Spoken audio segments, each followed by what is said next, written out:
New episode, same bad wigs. It's time to talk about episode 4 of Crown Chasers. I'm so sorry this video is so late. As you guys know, I wasn't home. I was in another town watching Miss Namibia live this year. Speaking of, I'm not going to be attending Miss South Africa anymore.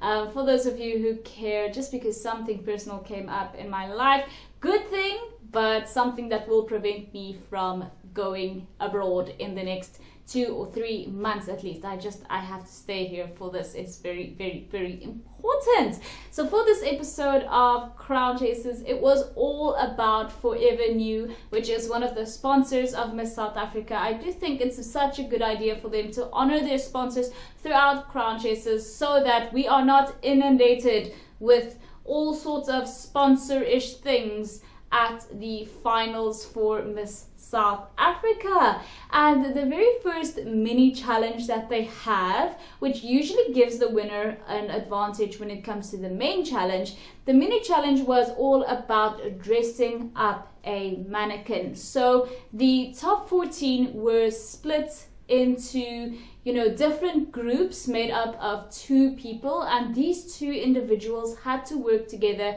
to create 3 outfits for a mannequin. Now, they were supposed to choose an item from Forever New that they would use throughout all 3 outfits, and the outfits were supposed to be inspired by giving a motivational speech at a school, meeting the president, and attending a cocktail party. So it's not really a mini challenge. I mean, it sounds really, really challenging if you ask me, and that's exactly what they did.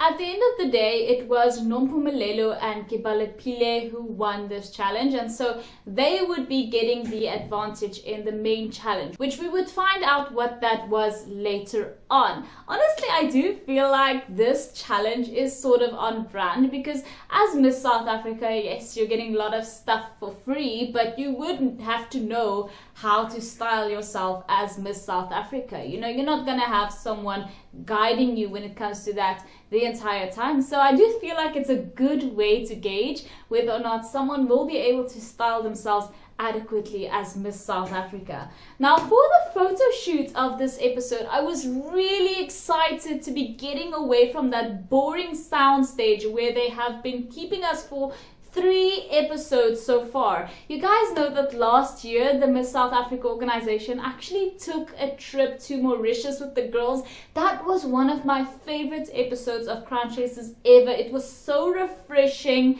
It really set the mood for last year's Crown Chasers season, and they did such fun things with the girls. We got to really know the girls. That is actually the episode that solidified my favorites, because they had the girls do these mini vlogs of their time in Mauritius as well, which was great. I think that every single edition of Miss South Africa should take their girls on a trip and have it be part of Crown Chasers and have the girls make their own little vlogs. Especially this year, they again have a cell phone sponsor in Vivo, who they could have easily done this, taken the girls somewhere. It doesn't have to be Mauritius. Take them to freaking Cape Town or, I don't know, Bloem or something.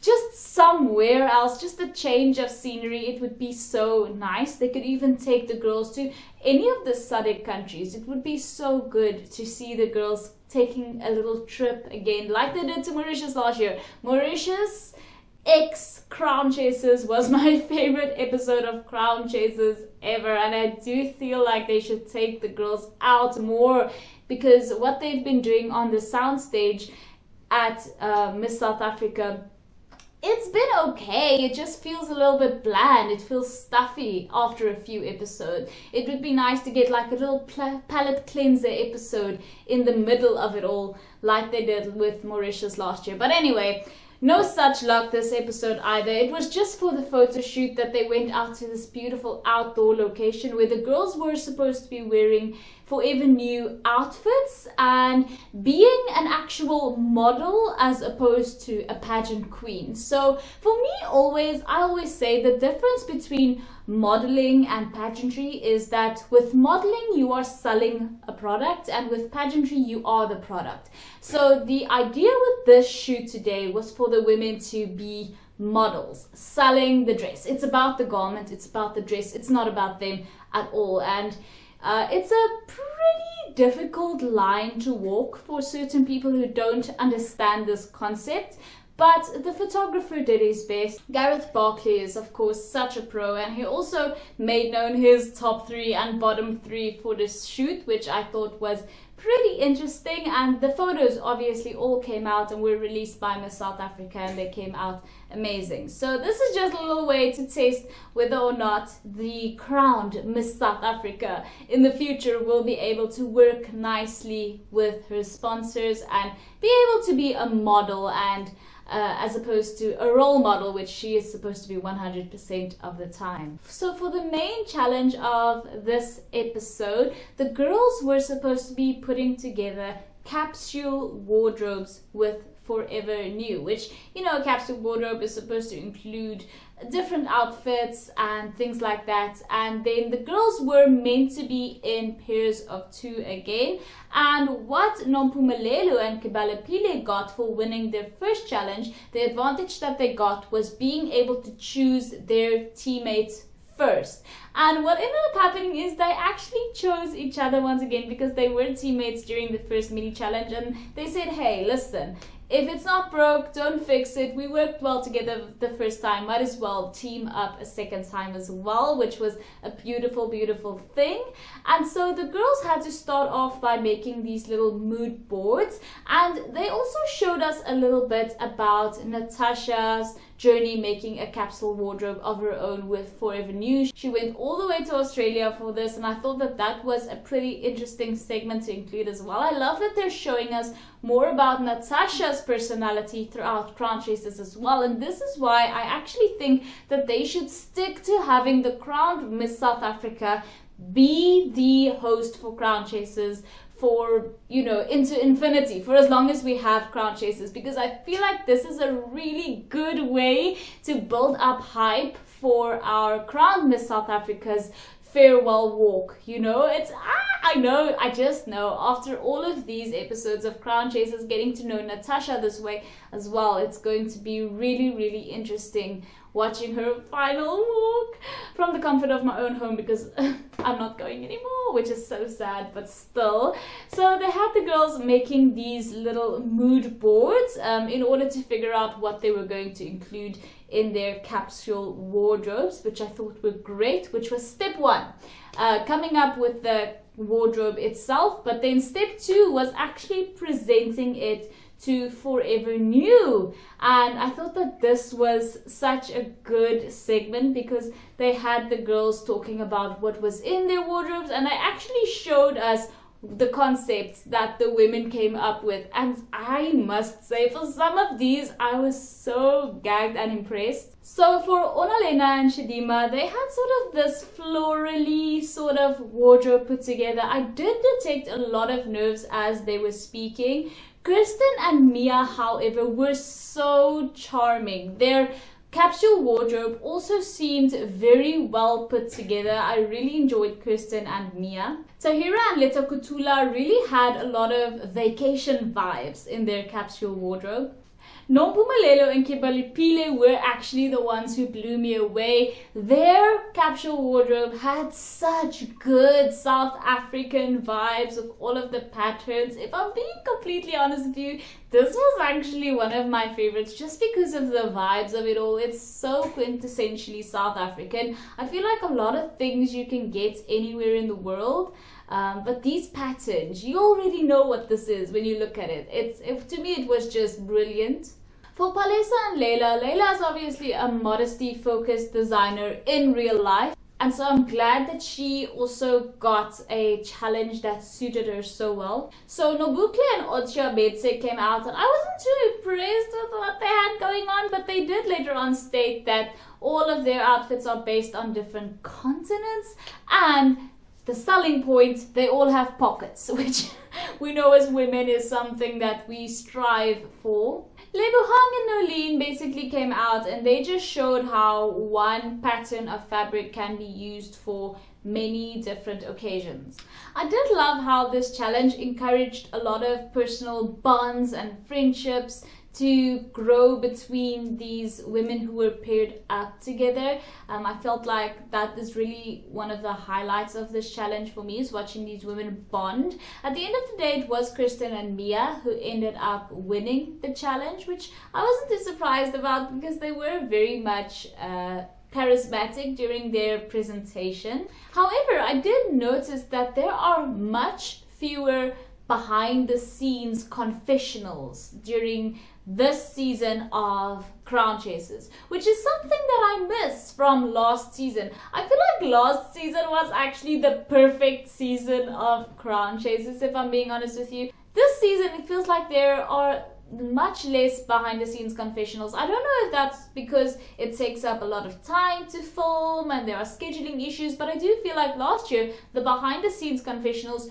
really showed us what was going on inside people's heads, and where they were at in terms of things. And that's actually where Jordan raised her very first red flag to me during behind the scenes confessionals, because she just wasn't very confident about anything. And so for that reason, I do wish we had more behind the scenes confessionals in order to tell us what's going on inside of these women's heads throughout all this. You know, it puts a little bit of stakes on things and makes us relate a little bit more with the women. I do miss behind the scenes confessionals quite a lot. And I don't know if the reason for this is because they want to replace it with Talk Your Worth. I just feel like Talk Your Worth feels sort of contrived at times. It feels sort of rehearsed, because at the end of the day, it is Natasha just asking sort of mundane questions, not really getting too personal with what did you specifically think about this challenge or that challenge or anything like that. It's just about broad sort of topics. And in this episode, the Talk Your Worth segment was all about sustainable fashion. Of course, as I've mentioned before, Layla's whole thing is fashion and, you know, being a designer, and she has her own collection, and we got to learn a little bit more about her. You know, for example, the fact that she's divorced, and this pushed her to create her own fashion line. However, for this episode, I feel like they did place a little bit more focus on the judges' deliberation, the judges going through everybody talking about their thoughts. They really got into it and had constructive criticism during this episode. And I must say that Lerato looked so great this episode of Crown Chasers. I really loved that outfit. And the guest judge for this episode was Londeka Buthelezi Ndaba. And as usual, they showed the runway, which I am happy to report nobody was atrocious in this episode's runway walk. So the top three ended up being Mia, Nompumelelo, and Onalenna, and Mia was actually the winner for this episode, which you guys know I'm so happy about. Last week she was in the bottom three, so for her to be the winner this episode was so great, and you guys know I absolutely love Mia. The bottom three was actually Nolene, Lebohang, and Kebalepile, which I was so shocked about Kebalepile. You guys know I love Kebalepile, and I actually felt like her basically being attached at the hip to Nompumelelo throughout this entire episode was a shock for me to see her in the bottom three, especially because Nompumelelo is consistently in the top three. So as usual, these women were made to fight for their lives in this competition with the rapid fire Q&A from the judges. Kebalepile was up first, and she actually got so emotional throughout her rapid fire Q&A. With Lebohang, you can also tell that she was very nervous. But lastly, it was Nolene, and this is usually the point in the competition where Nolene has managed to save herself, because she's been consistently in the bottom three throughout Crown Chasers. For the past two episodes where there's been eliminations, Nolene has been consistently in the bottom three, and I feel like that should tell you something. The fact that she's ended up in the bottom three again, she's been very inconsistent throughout the entire competition. However, I do feel sorry for Nolene. She's grown a lot throughout this competition ever since it was announced that she was in the top 30, and I actually do think that in 2 or 3 years Nolene has what it takes to come back and do better, and perhaps even end up on the final stage higher, winning or whatever, you know what I mean. This was the point where I believe back in the day Zozi was cut also, so it's not impossible, and I do think that Nolene has potential. She is just not the sort of confident woman that we need as Miss South Africa yet. So yes guys, those were my thoughts on Crown Chasers episode 4. Let me know what you guys think. I'd love to know. Thank you so much for watching. If you haven't already, please subscribe, and I will see you in the next one.